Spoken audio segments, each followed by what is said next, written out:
YouTube, thank you for tuning in to tonight's show. Right. This is the Bible Show Truth Hour. I'm your host, Black Ice. I'm your co-host, The Messenger. And tonight's lesson is a breakdown of the name Jesus. If the letter J did not exist until the 1500s, then is Jesus the name that we're supposed to be using? There has been an age-long debate on how the name Jesus became the chosen name. Some people say Jesus means Hail Zeus. All right? The world as a whole uses the name Jesus for the Christ. In this lesson, we will give a complete breakdown of the name Jesus and other names throughout history for the Son of God. I have seen many of my Hebrew brothers reject the English translation and choose to use the Hebrew name Yeshua. We will analyze, break down, and trace the translation from Hebrew all the way to English and see what we find. Yeah. So let's turn our Bibles right now to the book of Isaiah, the 11th chapter. The book of Isaiah, the 11th chapter. Now, some of the earliest prophecies of the coming of Jesus can be found in the book of Isaiah. I want to take this thing from the beginning all the way to tomorrow on this lesson. So let's start with the book of Isaiah. We're going to go with Isaiah, the 11th chapter, verses 1 through 5. Isaiah, the 11th chapter, verses 1 through 5. Go ahead, my brother. And there shall come forth a rod out of the stem of Jesse, and a branch shall grow out of his roots. And the Spirit of the Lord shall rest upon him, the Spirit of wisdom and understanding, the Spirit of counsel and might, the Spirit of knowledge and the fear of the Lord, and shall make him of quick understanding in the fear of the Lord.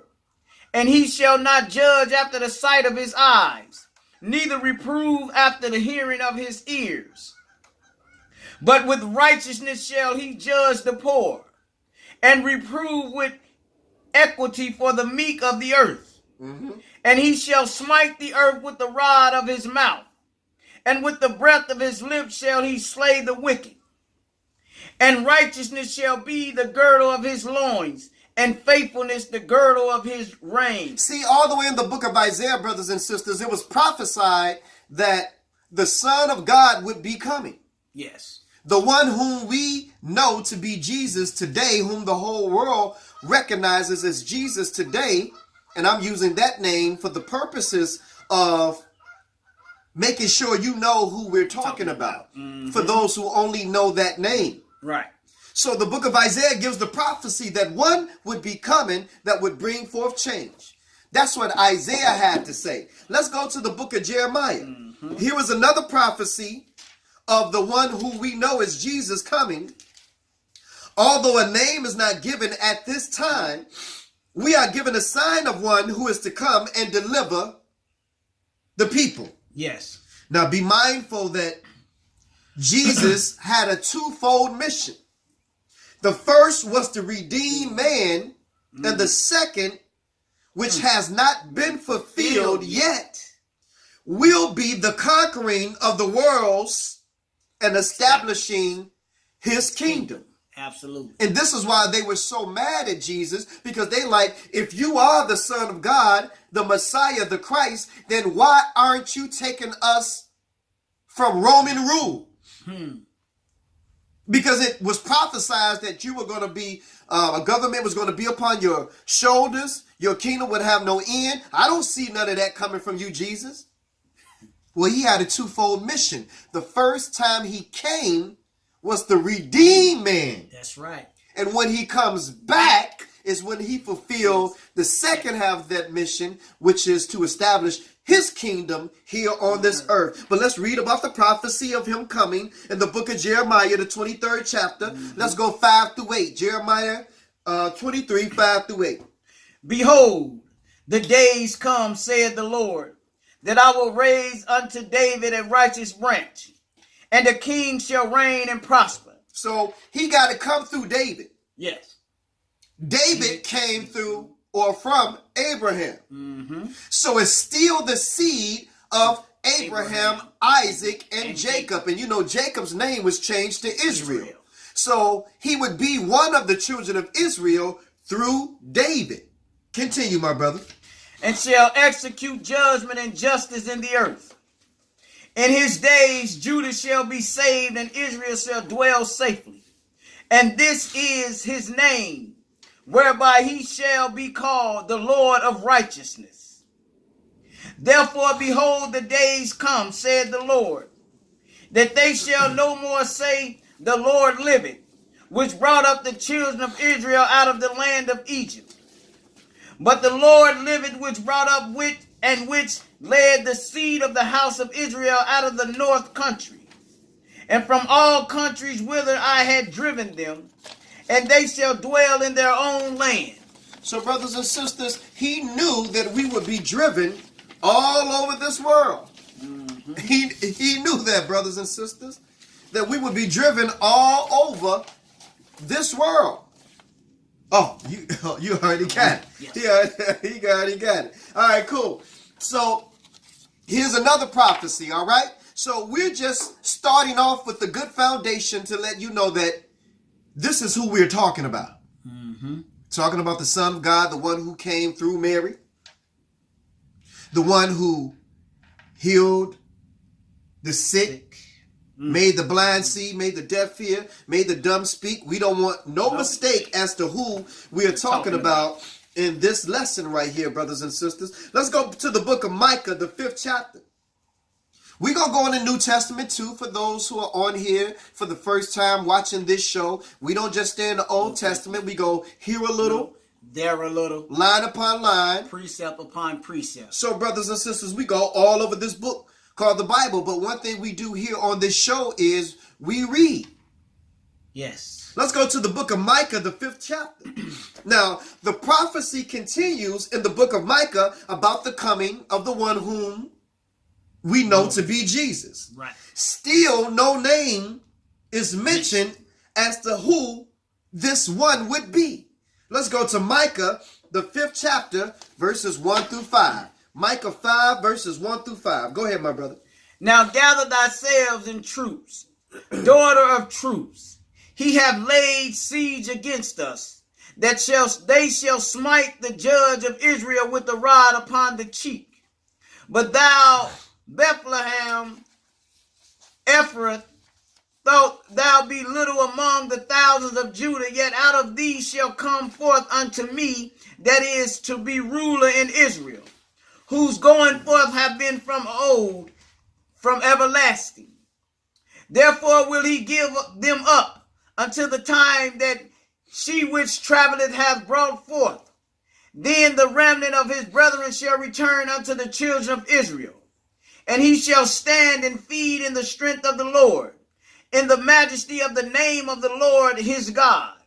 And they shall abide, for now shall he be great unto the end of the earth. And this man, y'all, shall be the peace, when the Assyrian shall come into our land, and when he shall tread in our palaces. Then shall we rise against him 7 shepherds and 8 principal men. So, brothers and sisters, this is all a prophecy of the prediction that one would be coming that would redeem man, that would bring forth change, that would end the rule of this world, brothers and sisters. But wait a minute. Let's go back to the book of Isaiah, the 7th chapter. And here's one of the hook, lines, and sinkers, brothers and sisters. What condition will he come into this earth under? Yes. Let's go back to his assumed mother Mary, or his earthly vessel that he came through Mary. And let's see if she lines up with the prophecy of the one that was predicted to come in the book of Isaiah. The book of Isaiah, the Lord tells Ahaz of a sign that he will give Israel to look for, and gives a name for this child, or a title for this child. To be called. To be called. Come on. Isaiah 7, 10 through 14. Go ahead, my brother. Moreover, the Lord spake again unto Ahaz, saying, Ask thee a sign of the Lord thy God. Ask it either in the depth or in the height above. But Ahaz said, I will not ask, neither will I tempt the Lord. See, brothers and sisters, there's a thin line between tempting the Lord and asking him. So the Lord said, ask me. He said, no, I ain't about to do all that. I ain't going to tempt you. He said, no, go ahead and ask me. Don't the Bible say, ask and you shall receive, seek and you shall find, knock and the door shall be open. So don't feel that it's inappropriate to ask God why you are going through what you're going through. God, why did you put this on me? Why don't you explain to me? Tell me. Show me the way. Ask, brothers and sisters. It's okay to ask. What did he tell Ahaz? Go ahead. And he said, Hear ye now, O house of David. It is a small thing for you to weary men, but will ye weary my God also? Therefore the Lord himself shall give you a sign. And what would that sign be? Behold, a virgin shall conceive and bear a son, and shall call his name Emmanuel. So this is the first time we see a name. Emmanuel, brothers and sisters. God is with us. Emmanuel. So now, how did we go from Emmanuel to Yeshua to Jesus, brothers and sisters? Come on. This is the question that we must ask ourselves. We got so much information here, and we want to share this thing with you. So let's go to the book of Matthew. This is, we're going to go here, Sister Key. Let's go to the book of Matthew, and let's find out when the name Jesus was given according to the New Testament. Let's find out when the name Jesus was given according to the New Testament, Sister Key. So we're going to go here. I know this is not in the actual notes that I gave you, but let's go here, Sister Key, and let's deal with the birth concerning Jesus. Matthew chapter 2. Okay. Matthew chapter 2, and I'm giving Sister Key a chance to get that since it wasn't in the notes. And let's start at verse 1 and read down. Well, hold on, wait a minute. I want to make sure I get this thing, Brother Messenger. Okay. Let's go to Matthew 1. Let's go to Matthew 1, Brother Messenger. Okay. Now, we just read in the book of Isaiah about the prophecy of the name being Emmanuel. Okay.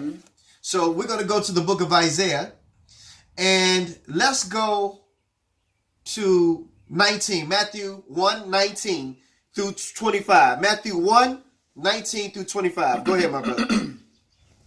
Then Joseph, her husband, being a just man and not willing to make her a public example, was minded to put her away privately. But while he thought on these things, behold, the angel of the Lord appeared unto him in a dream, saying, Joseph, thou son of David, fear not to take unto thee Mary thy wife, for that which is conceived in her is of the Holy Ghost.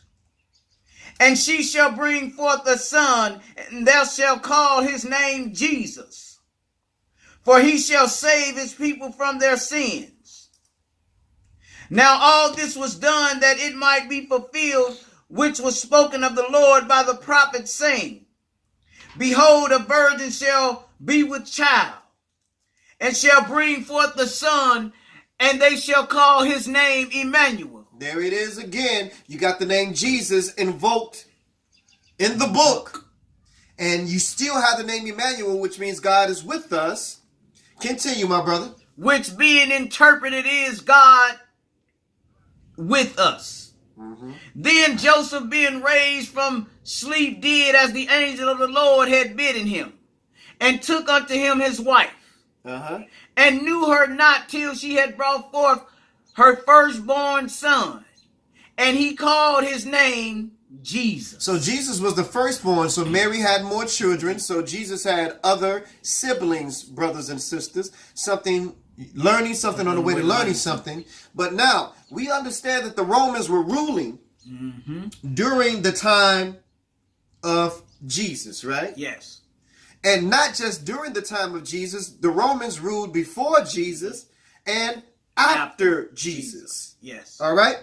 So I want you to read this, Brother Messenger.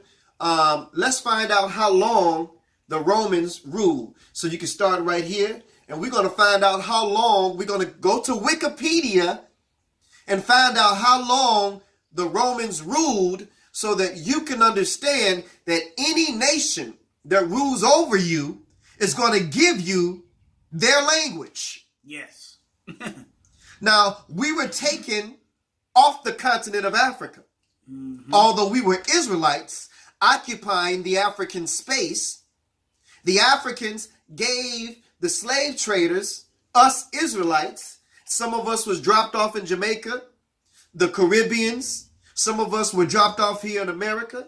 Everywhere. Some of us was dropped off in Europe and every nation on the earth. These Israelites that you're looking at now, whom the world loves to call African American, we were taken and sold into slavery. And we're now in the four corners of the earth. So we speak English because we're under English captive speaking rule, brothers and sisters. But now Rome was the rulers of that day, and they spoke Latin and Greek, brothers and sisters. So let's find out how long the Roman rule lasted. Let's go to the Wikipedia, type in your Google search engines. How long did the Romans rule? Go ahead, Brother Messenger. The imperial period of Rome lasted approximately 1,500 years compared to the 500 years of the Republican era. So Rome ruled for a long time, brothers and sisters. And during the part of the time that Rome ruled, Jesus walked the face of the earth. Remember when he said, render unto Caesar what is Caesar? What is Caesar's, brothers and sisters? And so unto God, what is God? Absolutely. So Rome was in power during that time. Now, since we know Rome was in power, now we got to find out, brothers and sisters, what was the official language of Rome. Again, what was the official language of Rome? That's the next thing we're going to type into our Google search engines. The official language of the Roman Empire. All right? I want you to read this, Brother Messenger. I want you to read it and tell the people what the official language of the Roman Empire was. Go ahead, my brother. Latin and Greek were the official languages of the Roman Empire. But other languages were important regionally. Latin was the original language of the Romans and remained the language of imperial administration, legislation, and the military throughout the classic period. So the official language of Rome was Latin and Greek. So just like when the slaves got over here to this country, and you saw the movie Roots, where Kunta Kinte was the native name for this particular slave. Once they got over here, they changed this name from Kunta Kinte to Toby, brothers and sisters. Toby. So that's just one example. But that's not the example that we're going to use for you today. We're going to talk about how the name Yeshua became the name Jesus. Now, we here on the Bible Show Truth Hour, come on, accept and have no dispute with those who choose to use the other names of Jesus. We're talking about the names before the translation. Now, the name Yeshua is one of the most popular names, but there was also YHWH with no vowels added in it. The name Yehoshua is also another name that's used, brothers and sisters. Now, the pronunciation of those spelling of those Hebrew names is Yeshua, Yehoshua, and Hamashiach. Now, these are some of the Hebrew pronunciations of the name before the translation. But again, brothers and sisters, we got to go back to Wikipedia and trace the journey back from Jesus to Yeshua. So in our research, brothers and sisters, we're going to show you some things that's very interesting.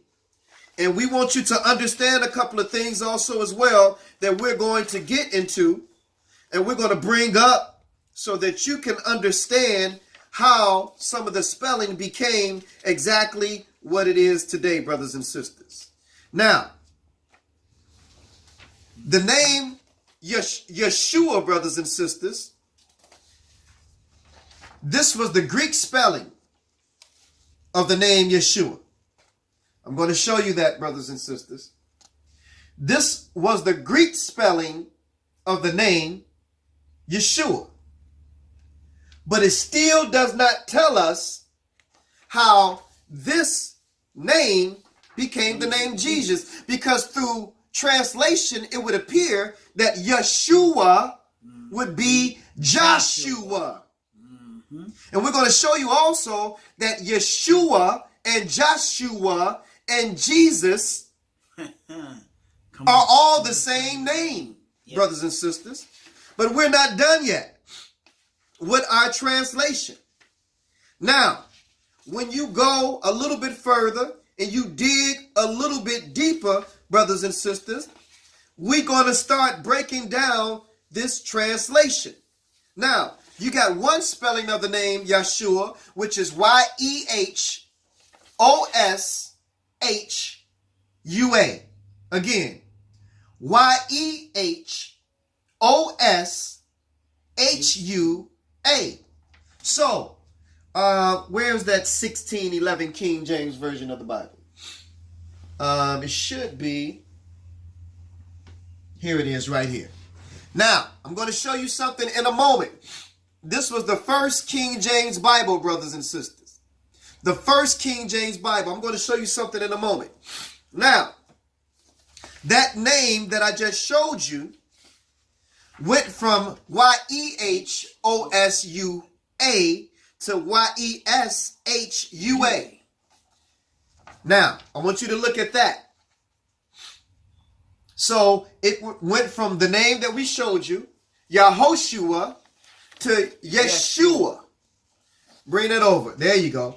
It went from Yehoshua to Yeshua. Now, when the name began to make its translation to Latin and Greek, the Y was dropped. And the Y became an I, brothers and sisters, because of the language change.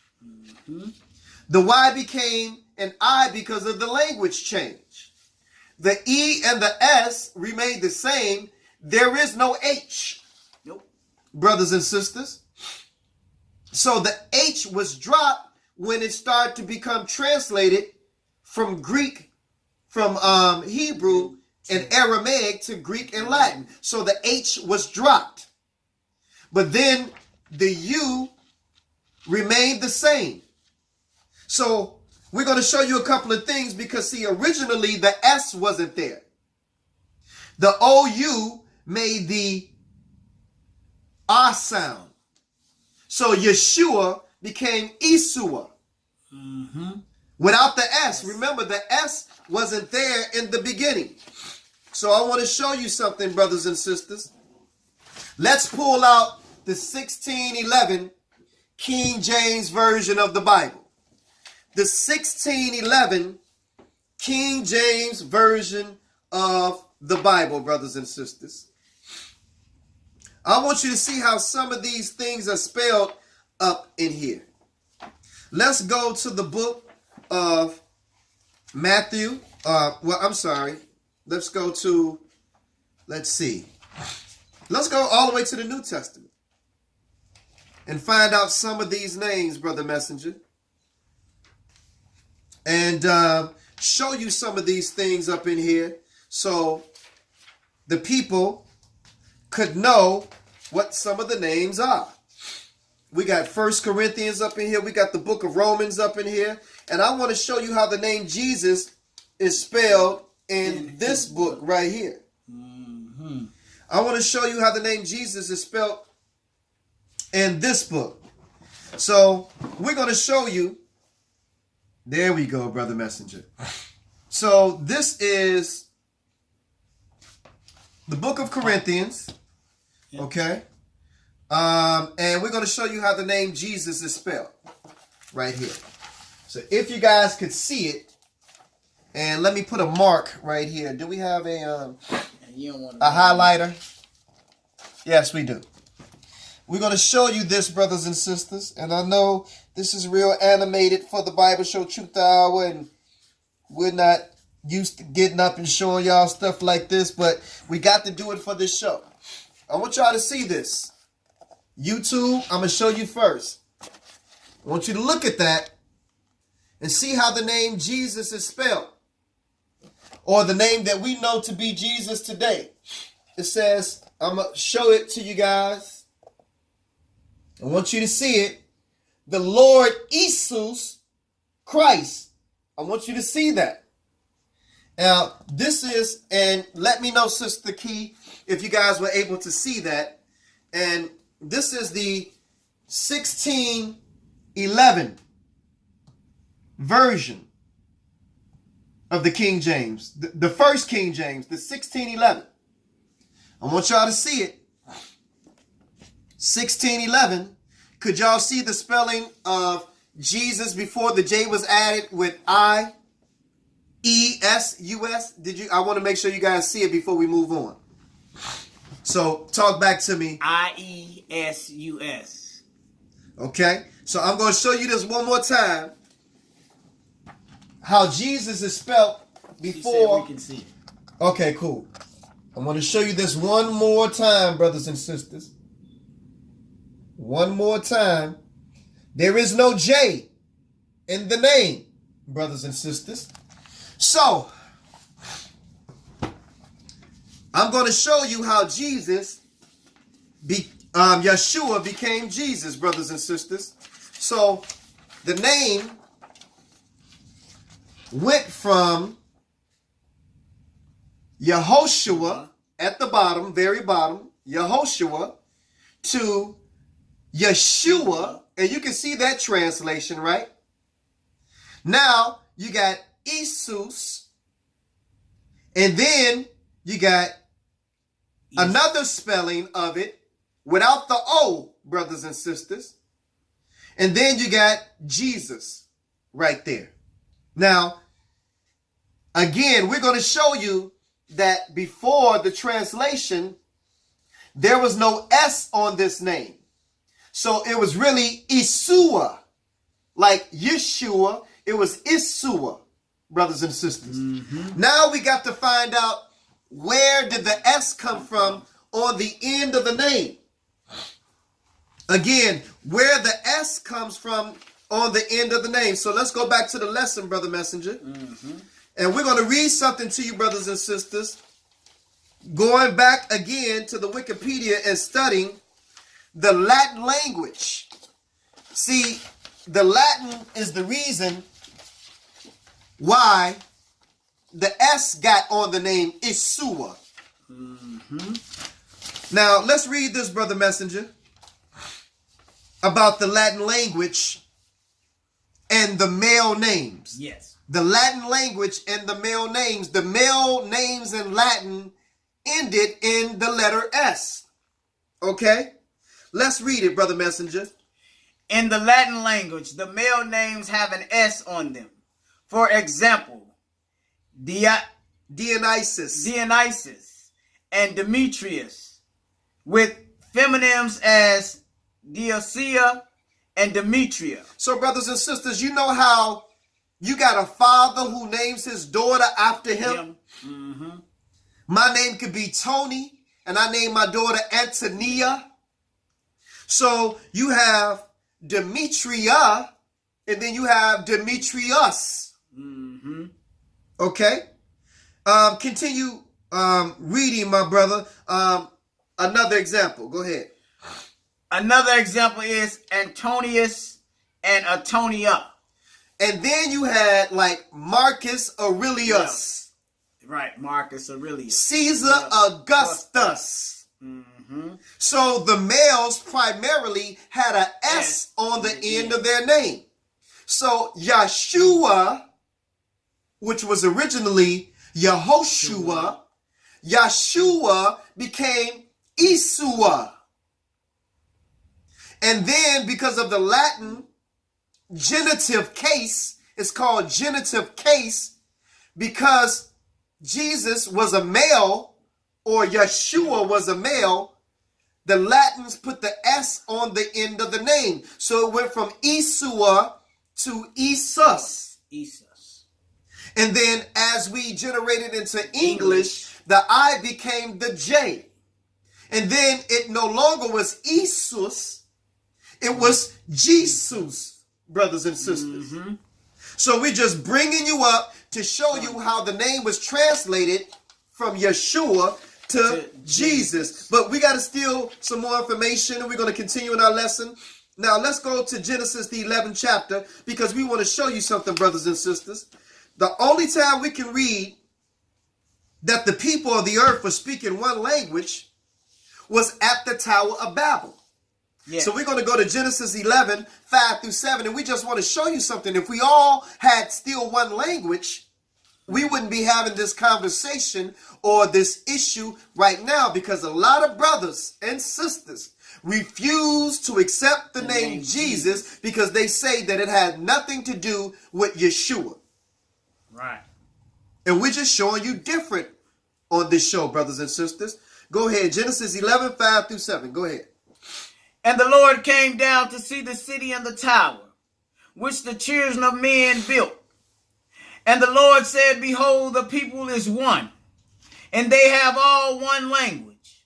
And this they began to do.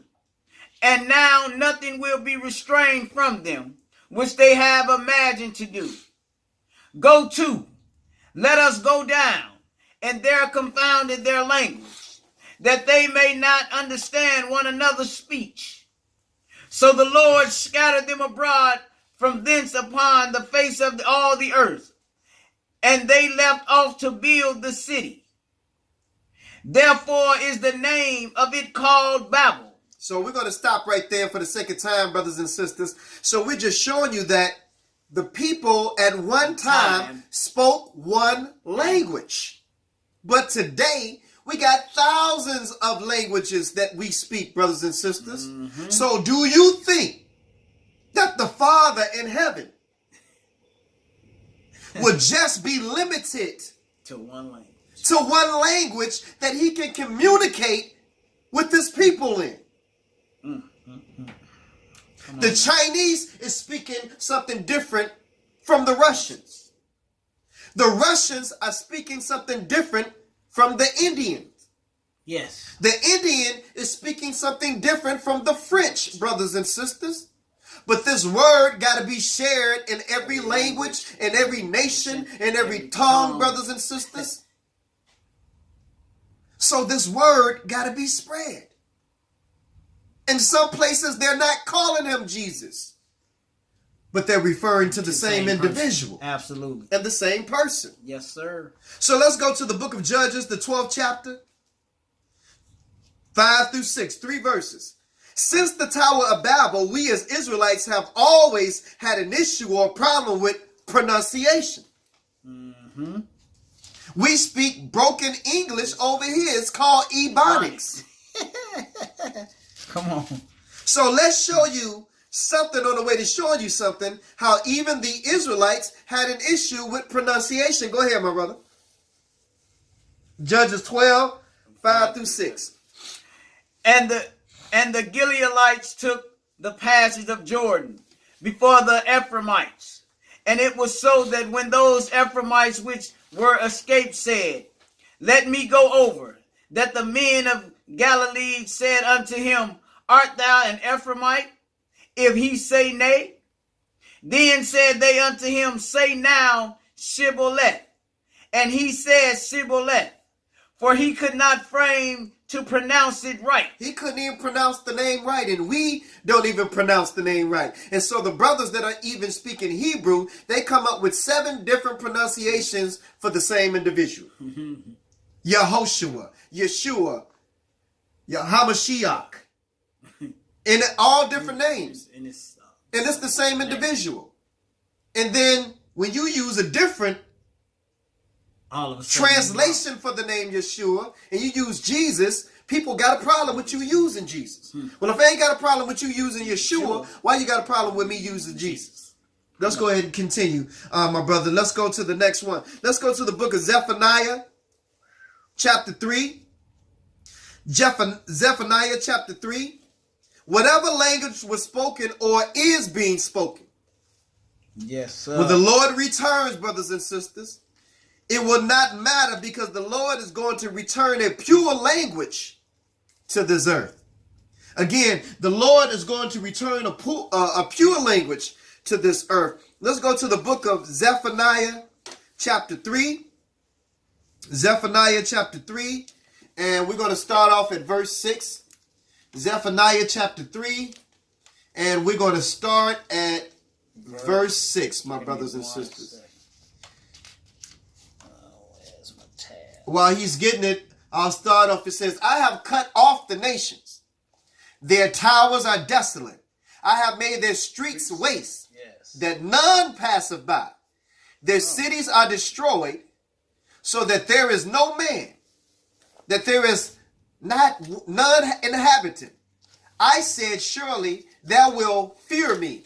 Thou wilt receive instruction, so their dwellings should not be cut off. However, I punished them, but they rose early and corrupted all their doings. Therefore wait ye upon me, saith the Lord, until the day that I rise up to pray. For my determination is to gather the nations, that I may assemble the kingdoms, to pour upon them mine indignation, even all my fierce anger. For all the earth shall be devoured with fire and jealousy. For then I would turn the people a pure language. Go ahead. That they may all call upon the name of the Lord, to serve him with one consent. Continue. From beyond the rivers of Ethiopia, my suppliants, even the daughters of my dispersed, shall bring my offering. In that day shalt thou not be ashamed for all thy doings, wherewith thou hast transgressed against me. If you're going to do something, it don't make no sense for you to be ashamed of it. You need to be ashamed of it when you get the thought so that you won't do it. Continue, my brother. For then I will take out of all the midst of thee, that them rejoiced in thy pride, that thou shalt no more be haughty because of my holy mountain. I will also leave in the midst of thee an afflicted and poor people, and they shall trust in the name of the Lord. Okay. The remnant of Israel shall not be iniquity. So there's always going to be a remnant of us, no matter where we are, brothers and sisters. And the Lord will always take a remnant. He's going to take a remnant out of us, and he's going to take a remnant out of the Gentiles. Continue, my brother. 13.